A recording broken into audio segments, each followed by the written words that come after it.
The selection process. Dominic Reed stared at the official notification glowing on his tablet, certain it was another government scam. Congratulations, Citizen Reed. You have been selected as an accredited emotional resonance provider under Peace. Treaty Clause 36.7. Your first appointment is scheduled for 0900 hours tomorrow. Thank you for your service to interstellar harmony. He tossed the tablet onto his desk where it landed beside his half-finished manuscript. His novel about humanity's heroic resistance against alien invaders seemed pointless now that real aliens had arrived and humanity had surrendered with barely a whimper. Delete, he commanded. The message remained stubbornly on screen. Delete spam. Remove notification. Nothing happened. His tablet pinged again. A payment notification showed 500 universal credits deposited into his account. The standard government stipend for diplomatic services. What the hell? Dominic muttered, grabbing his tablet. This definitely wasn't a scam. The treaty with the Celestians had dominated news feeds for months. The azure-skinned humanoids from the Proxima system had overwhelmed Earth's defenses before diplomats managed to broker peace. Dominic hadn't paid much attention to the details, being more concerned with making rent after his last 3 novels flopped. He pulled up the treaty text and scrolled to Clause 36.7. In recognition of Celestian physiological requirements, Earth, citizens residing in mixed population sectors shall provide 1 standard session of emotional resonance daily to an assigned Celestian counterpart. Sessions may include conversation of a stimulating nature, companionship activities, emotional exchange, or deeper forms of assistance if mutually consented to by both parties. Dominic stared at the screen in disbelief. They're turning us into emotional support humans? He glanced around his apartment, a chaotic 1-bedroom unit with unwashed dishes piled in the sink and reference books stacked haphazardly on every surface. The place smelled like 2-day-old takeout and desperation, hardly suitable for diplomatic meetings. Computer, call Treaty Administration Office, he ordered. After navigating an endless maze of automated responses, he finally reached a human representative. Treaty Administration, how may I assist you? A tired voice answered. My name is Dominic Reed. I just received notification that I've been selected as an emotional resonance provider, but there must be some mistake. I didn't volunteer for this. Name and citizen ID? Dominic Reed, ID 3892TRX44721. A brief pause. Yes, Mr. Reed. Your residence at Westview Apartments, Unit 3113, has been registered as an emotional resonance distribution point. Selection was randomized based on demographic profiles within your sector. I didn't agree to this. Can I decline? Participation in treaty provisions is mandatory for all eligible citizens, Mr. Reed, the representative replied, voice hardening. It's part of the peace agreement. Would you prefer to revisit the alternative?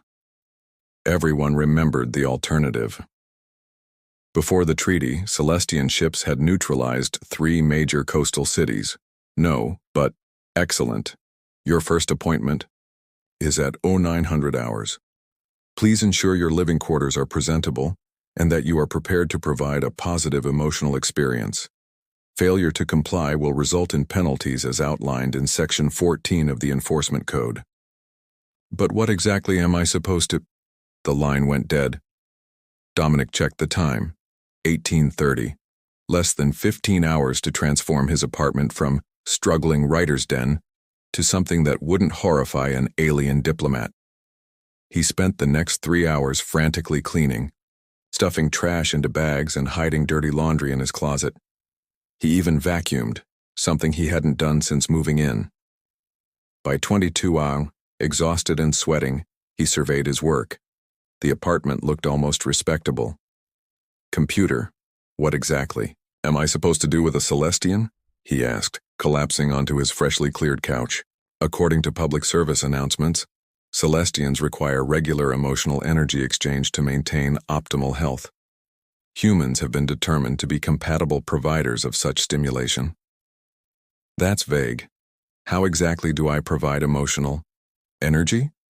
Methods vary, but may include engaging conversation, sharing of experiences, emotional vulnerability, and potentially physical proximity if both parties consent. Dominic groaned. So I'm supposed to what? Have a heart-to-heart with an alien I've never met? Essentially, yes. The computer responded with unhelpful cheerfulness. After a restless night, Dominic woke early and made another attempt at tidying. He showered, shaved, and put on his least wrinkled button-up shirt. At precisely 0859, the doorbell chimed. Identity scan, he whispered to his security system. The door panel displayed an image of a tall, slender figure with blue-tinted skin, wearing an iridescent silver uniform. Its features were surprisingly humanoid, though with larger, completely silver eyes that lacked pupils or irises. The face was framed by what appeared to be tendrils rather than hair, shifting subtly as if underwater.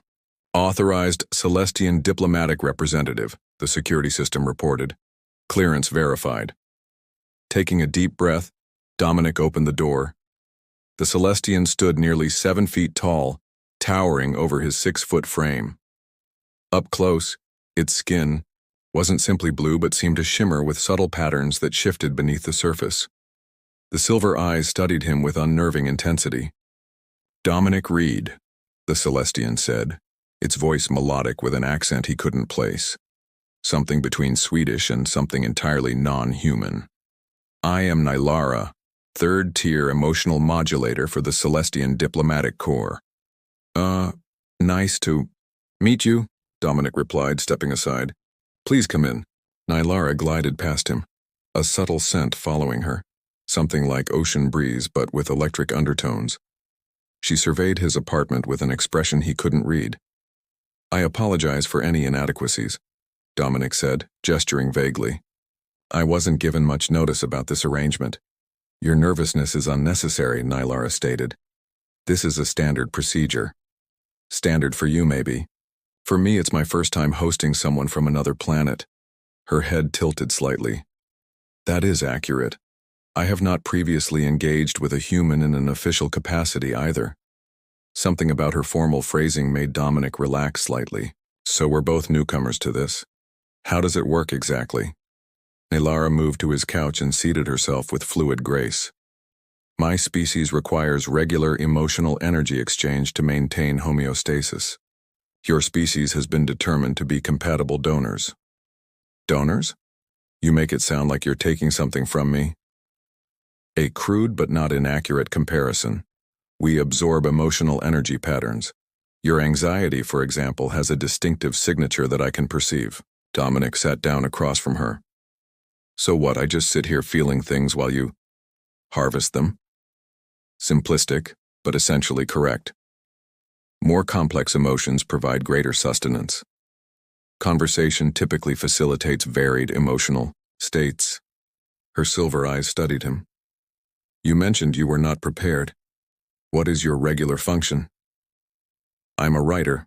Science fiction, ironically enough, though I guess it's more science fact now that you're all here. What did you imagine us to be before our arrival? Dominic laughed nervously. In my last book, aliens were tentacled monsters who wanted to eat humans. Not my finest work, apparently. To his surprise, Nylara's mouth curved slightly. Creative, if inaccurate, though some Celestians might find the concept amusing. Was that a joke? Do Celestians have humor? We have analogues to most human emotions, though experienced differently. She leaned forward slightly.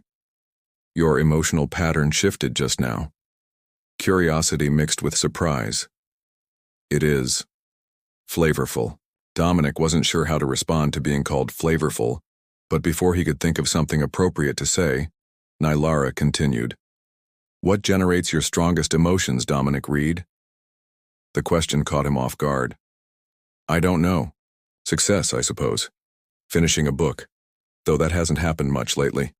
I've been stuck on the same 3 chapters for months. You are experiencing creative stagnation.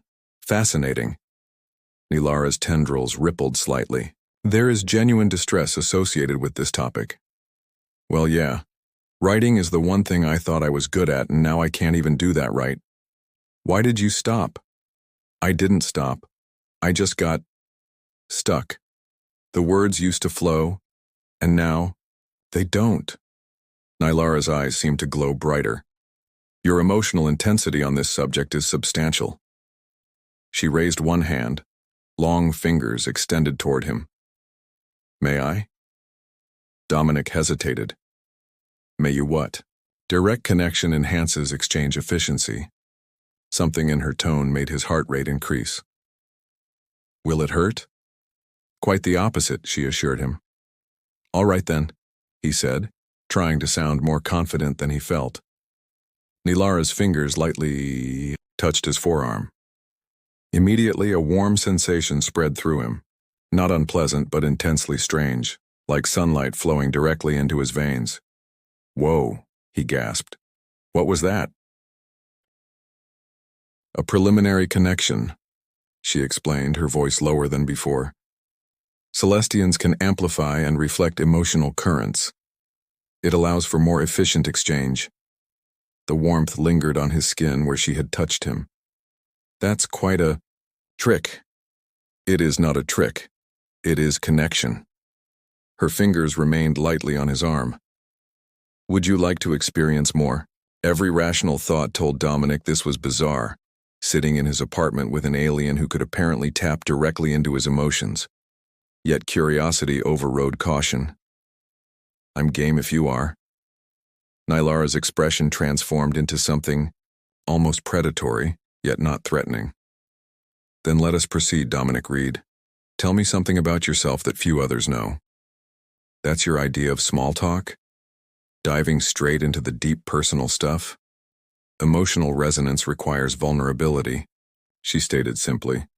Surface interaction provides minimal sustenance. Dominic considered this, then sighed. Okay. Something few people know. I'm terrified I'll never finish another book, that I've lost whatever small talent I had.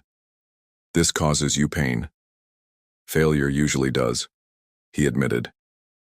Nylara's fingers moved, slightly on his arm, and that strange warm sensation pulsed through him again. I am registering your emotion on this subject. It is powerful. Yeah, well, watching your dreams circle the drain will do that. Perhaps you simply need new inspiration, she suggested, her silver eyes never leaving his face. Dominic laughed. Suddenly. Like aliens showing up and completely rewriting what we thought we knew about the universe? Yeah, that might help. Does my presence inspire you, Dominic Reed? There was something in her tone that caught him off guard. A subtle playfulness. That hadn't been there before. Yes, actually it does, he admitted, the words feeling more intimate than he'd intended.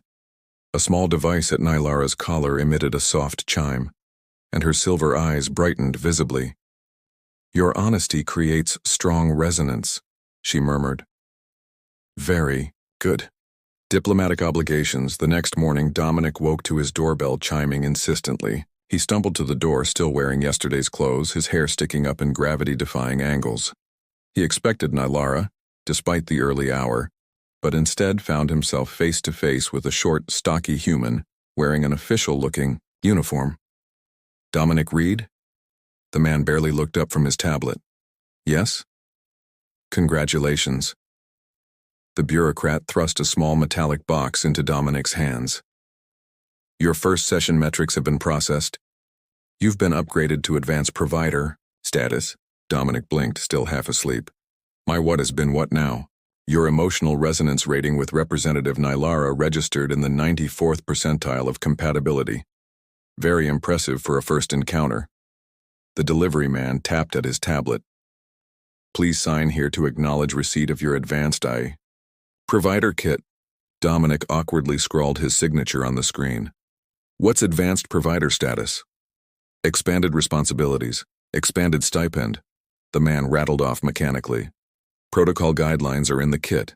Have a harmonious day. He turned and marched off before Dominic could ask any further questions. Inside the box, Dominic found a sleek silver pin shaped like two intertwined spirals, a new tablet with the Interspecies Relations Commission logo, and a manual titled Advanced Emotional Resonance Techniques for Enhanced Diplomatic Relations. His personal tablet pinged with a notification. His government stipend had been doubled, "What the hell is going on?" he muttered, flipping through the manual.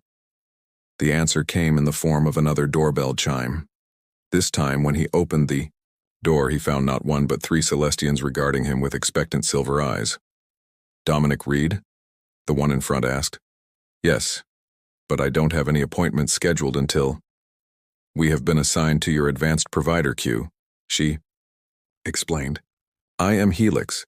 These are Solara and Prism." "Queue? What queue?" "I only agreed to continue sessions with Nilara." Helix consulted a device on her wrist.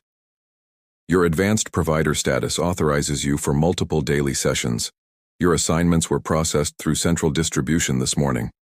Dominic ran a hand through his already disheveled hair. "There's been a mistake. I didn't agree to this. The treaty stipulates that providers demonstrating exceptional compatibility must be optimally utilized," Helix recited. "Your metrics qualify you for expanded service. Look, I need to contact someone about this. Can you give me a few hours to sort it out?" The 3 Celestians exchanged glances. "We will reschedule," Helix finally agreed. "But the system will continue to direct assignments to your queue until your status is amended." After they departed, Dominic spent the next hour navigating the bureaucratic maze of the Treaty Commission's communication system. By the time he finally reached a human representative, his doorbell had chimed 3 more times with additional Celestian visitors, all of whom he turned away. "Mr. Reed, I understand your confusion," the representative said with practiced patience, "but the treaty is quite clear. Exceptional providers must be available to multiple recipients to ensure equitable distribution of emotional resources." "I didn't sign up to be an exceptional provider," Dominic protested. "I agreed to continue sessions with one specific Celestian, not to open an emotional buffet line. Your compatibility metrics initiated the automatic escalation. It's actually quite an honor. Less than 2% of providers achieve such ratings. Can I decline the honor?" "Well, technically yes, but—" She lowered her voice. "It would violate Section 8 of the treaty, which could result in significant penalties." "What kind of penalties?" "Relocation to a non-integrated sector, financial, restitution to the Celestian government, possible criminal charges for treaty violation, for refusing to emotionally connect with more aliens, for refusing to provide critical health services," she corrected primly. Dominic paced his small living room. "When does Nilara's appointment slot come up? She was supposed to return today." The representative checked her system. "Representative Nilara has been reassigned to a different provider due to your status change. Advanced providers work with a rotating roster to maximize distribution efficiency." "Reassigned?" Dominic felt a surprising pang of loss. "No, that's not acceptable. I specifically requested to continue with her." "I understand, Mr. Reed, but the algorithm optimizes for collective benefit, not individual preference." She paused. "However, there is one potential solution." "I'm listening." "You could register as an emotional resonance instructor. The educational exemption allows for more consistent pairing arrangements while still fulfilling treaty obligations." "An instructor? You mean teaching other humans how to do this?" "No, teaching Celestians about human emotional patterns. It's a relatively new program designed to improve cross-cultural understanding. It would allow you to maintain your advanced status while working with a consistent group." Dominic considered it for a moment. "Would Nilara be able to rejoin my roster?" "You could certainly request her as a student." "Fine," Dominic sighed. "Sign me up." "Excellent. I'll process your registration immediately. Your instructional materials will arrive this afternoon. Your first class is scheduled for tomorrow at 10 Hingdiaweo." "Class? How many students are we talking about?" "The standard introductory group is 14. 14? Dominic yelped. "I have to emotionally connect with 14 aliens at once?" No, the representative chuckled. "You'll be teaching them about human emotional expression. It's more academic than experiential." Somehow Dominic doubted that. 3 weeks later, Dominic stood before a group of 16 Celestians in a repurposed conference room at the local community center. His School of Human Emotional Dynamics had rapidly expanded from one introductory class to a full curriculum of specialized courses, from nuances of human nonverbal communication to emotional subtext in Earth literature. Remember, he said, gesturing to the holographic display behind him. In human interaction, what's not said is often more important than what is. We call this reading between the lines. His students watched with rapt attention, their silver eyes tracking his every movement. Among them sat Nylara, who had indeed managed to secure a place in his class and had quickly become his unofficial teaching assistant. For example, Dominic continued, if a human says fine in response to how are you, it could mean they're actually fine, or it could mean they're absolutely not fine but don't want to discuss it. How do you differentiate? Asked Solara, who had become one of his most enthusiastic students. Context, tone, body language. Nylara, would you demonstrate? Nylara rose gracefully and joined him at the front of the room. Over the past weeks, they had developed an easy rapport that made their demonstrations particularly effective. How are you today? Dominic asked her with exaggerated politeness. Fine, Nylara responded flatly, crossing her arms and looking away. And what did that fine actually mean? Dominic asked the class. She is displeased, called out Helix. Experiencing emotional dissonance, suggested another student. Excellent observations, Dominic nodded. Now, Nylara, show them a different fine. Nylara stepped closer to him, her silver eyes softening. I'm fine, she said, her voice dropping to a more intimate tone as she lightly touched his arm. A collective murmur rippled through the class. And what did that fine mean? Dominic asked, trying to ignore the warmth spreading from where her fingers rested against his skin.